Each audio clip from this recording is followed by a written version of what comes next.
Well, I have some good news and some bad news. The bad news is I'm going to tell you something that I've already told you before. In fact, I'll just tell you, you're going to hear it a few more times too, as long as I'm here. And that's the good news, because it's something that we all need to hear. Now, tomorrow will be 2 weeks ago that I left to go on what you have graciously called a vacation. Now, for me, it was a little more than that. And I don't want to sound like a whiner. My dad did not raise a whiner. But it was a mental and emotional break that I needed. And so I went. And so you can imagine, after a great week like that, to come back to the worship experience that we had last weekend here. Do you all remember last weekend? Have you anybody forgotten about last weekend? Because you need to come talk to me if you have. I need to talk to you some. It was such a great experience. There were so many great parts of that service. And I don't know. Yeah, who knows? It's probably just going to go in and out. And we'll probably wait till just the important part that I'm fixing to do. But what a great service last week that we had. I've held on to it all week.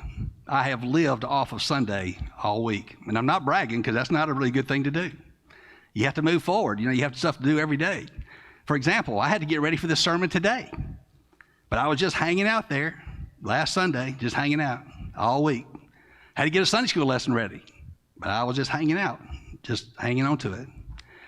It reminded me of this story I heard about a fella who was walking by this elephant park. And he noticed the strangest thing, that those elephants were not chained to anything. They weren't caged. The only thing holding those elephants was a little bit of rope on a stake.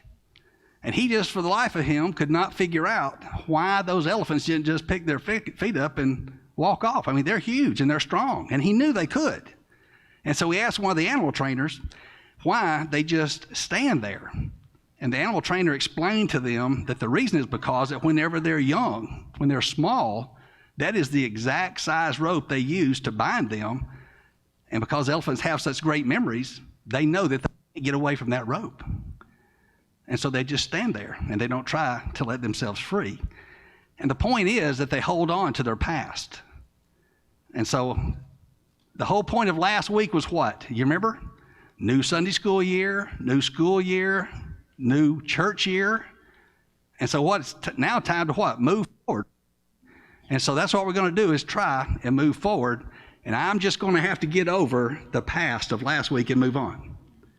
But I'm telling you, God does a great thing for all of us. Every little bit, we get an opportunity for newness.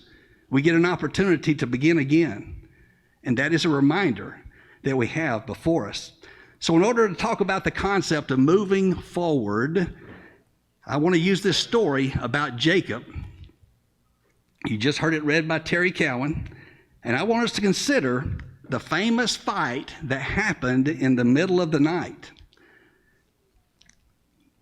From that fight, Jacob comes out a changed man. He is different. He is new. And it's because of a new battle, a new motivation, a new identity, and a new posture. God himself burst onto the scene and intervenes. It's God who initiates this, and the result is that Jacob is changed from the inside out. His heart is different. And as a result, he is determined to move forward with his life. So let's take a look at this story and see what we find. And the first thing that we find is a new battle. Now, I want you to try to, and if you have to close your eyes to do this, try to imagine Jacob sitting out in the wilderness there by the Jabbok River, and it's pitch black. There's no super moon like we had this week. It's pitch black. Now, just a little bit earlier, he could have seen the torches as they were walking away from him, his family and all his servants and everything he owned as they crossed the river, heading away from him. But now he is sitting in the total darkness. Verse 23 tells us that everything that he had crossed that river and left him sitting there. And that included Rachel, the woman that he loved. It also included Leah, his first wife, all their children, all their servants, all of their animals, everything.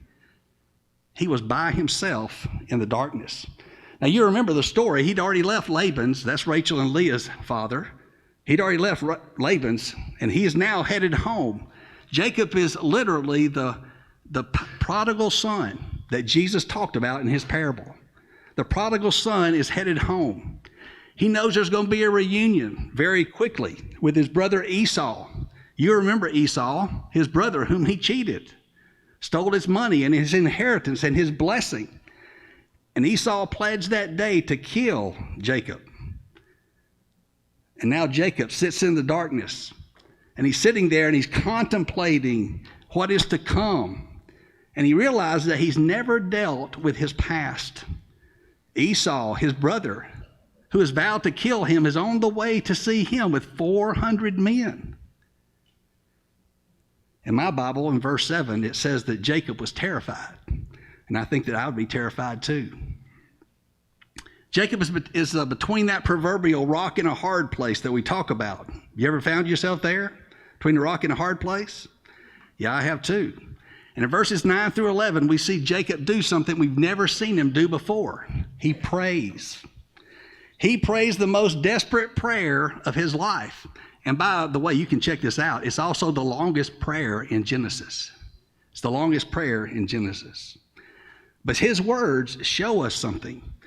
It shows us that now Jacob is a different person. He is now a person who belongs to the Lord.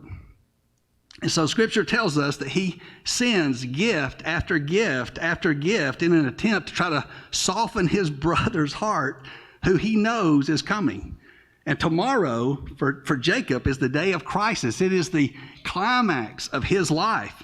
He is literally on death's door. It's the dark night of his life, of his soul. Jacob, the trickster, he has no more plots, no plans, no schemes, no strategies. He's exhausted everything in his bag of tricks. And he is at the end of himself, and then that's where God steps in.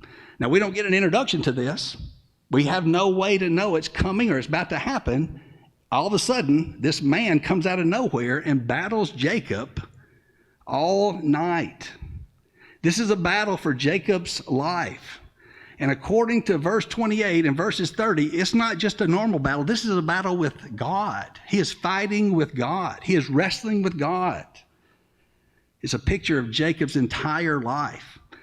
You see, Jacob had always fought with God like so many of us do. And like Jacob, God sometimes has to wrestle us into a changed life rather than just comfort us into that changed life. And so in love, he has to wrestle us in, and in love, he has to wrestle Jacob in. You see, God loved Jacob. God enjoyed Jacob. No one could snatch Jacob out of the Lord's hands. But with everything that was happening with Jacob, with what he knew was coming, the ensuing difficulties with his brother, he had this one battle that he now faced. It was a new battle, and it was with God. But we also find a new motivation, and the battle is actually the motivation. And that's because it's happening in the midst of the struggle, of what happens in the midst of the struggle. You see, as they battle, God touches and dislocates Jacob's hip. It says so in verse 25. Now, you may not know this, but the hip socket is one of the strongest parts of the human body. Jacob is wounded in his strength. God breaks Jacob as his strongest point. Now, do you understand the symbolism here? Jacob is a broken man. He is wounded in the thing that is his strength. His sense of proficiency is hurt. His self-assuredness is gone. His pride is humbled. He cannot make victory happen. There's nothing he can do physically to win this encounter. He cannot manipulate this battle for his own good, as he's done his entire life to make things go his way. He is given an injury which will prevent him from being able to win in his own personal strength. And what about us? What is the stronghold? What are those strongholds in our life that prevent us from stepping forward or moving forward? We all have those strong points. We all possess those things that we think will give us a leg up, those things that we think will ensure our acceptance. It's those things that we leverage off of whenever we want to have a sense of strength. Those are the things that God will put out of joint in our life. He will dislocate our plans and our dreams because he's trying to get to our heart. And that's what God did to Jacob. And he did it to get to his heart.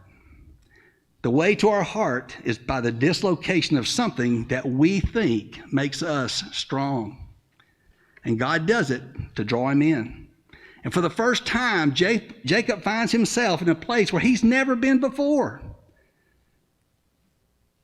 His proud self is now at a place to beg God for something that he cannot have. And so he says it out loud. Bless me, he says, bless me. I will not let you go until you bless me. And that's a turning point in Jacob's life. You see, the morning's coming. And whenever you look on the glory of God, you die. And Jacob knew that. And the person he was wrestling with reminded him of that. But what does Jacob say? He holds on. I will not let you go until you bless me. Jacob's motto, his entire life, can be summed up in the words, I will not let you go unless you bless me. All of his desire, all of his motivation in his life was for blessing. That was the theme of his life. And as you see, the words are the same, but the meaning now is completely different. It doesn't mean the same thing that it meant before. I will not let you go unless you bless me. And what he's really saying is, God, don't go. Don't leave. The hungering and thirsting that we experience in our own lives, that is the same desire for God that Jacob is expressing here in this story. And it dramatically shows the change that happened within Jacob. You see, when Jacob was first attacked, he was using all of his stubborn self-sufficiency, all of his manipulation, and all of his might in order to get away from this person who had attacked him. But the turning point happened whenever the man touched his hip. At that moment, he became not a strong person, not a self-sufficient person. He became a clinging child. And in that moment of pain and weakness, Jacob realized his need for God. This is now a different Jacob. He is a changed man. He has come face to face with the living God, and he has desperately embraced him and will not let him go. And that leads to the next part, which is a new identity. Now, did you notice that God asked Jacob a very interesting question in verse 27? Did you notice that? He says, what is your name? Now, I don't know if any of you are like this. Do you go around attacking people you don't know? But God attacked Jacob, and he asked him his name. What is your name? Now, you probably already know this, but names are so very important back in that day. A name said something about the person's character. It's like us asking, who are you? Or if you go on a date and they say, what do you do? That kind of thing. Jacob's name means heel grabber. It means cheater. It means deceiver. And that name Jacob, if you'll look in your Old Testament, that name Jacob is used years later by the prophet Jeremiah. Whenever he is writing one of the most famous descriptions of the human heart, in Jeremiah 17:9, we read, the heart is deceitful above all things and desperately sick. Now that word translated deceitful is the word Jacob.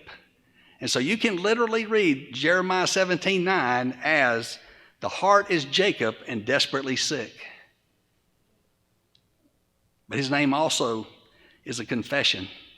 And that's found in verse 27 when he says his name. It's a confession of the person that he was. And the blessing he receives is a new name. In verse 28, your name shall no longer be Jacob, but Israel. For you have striven with God and with men, and you have prevailed. It's a new identity. He is no longer needing to carry around that baggage that he's carried around all his life. He is no longer bankrupt.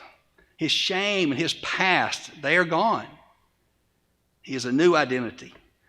And his new identity is the restlessness of God. And it gives Jacob, and it gives all of us, a whole new way of being and living.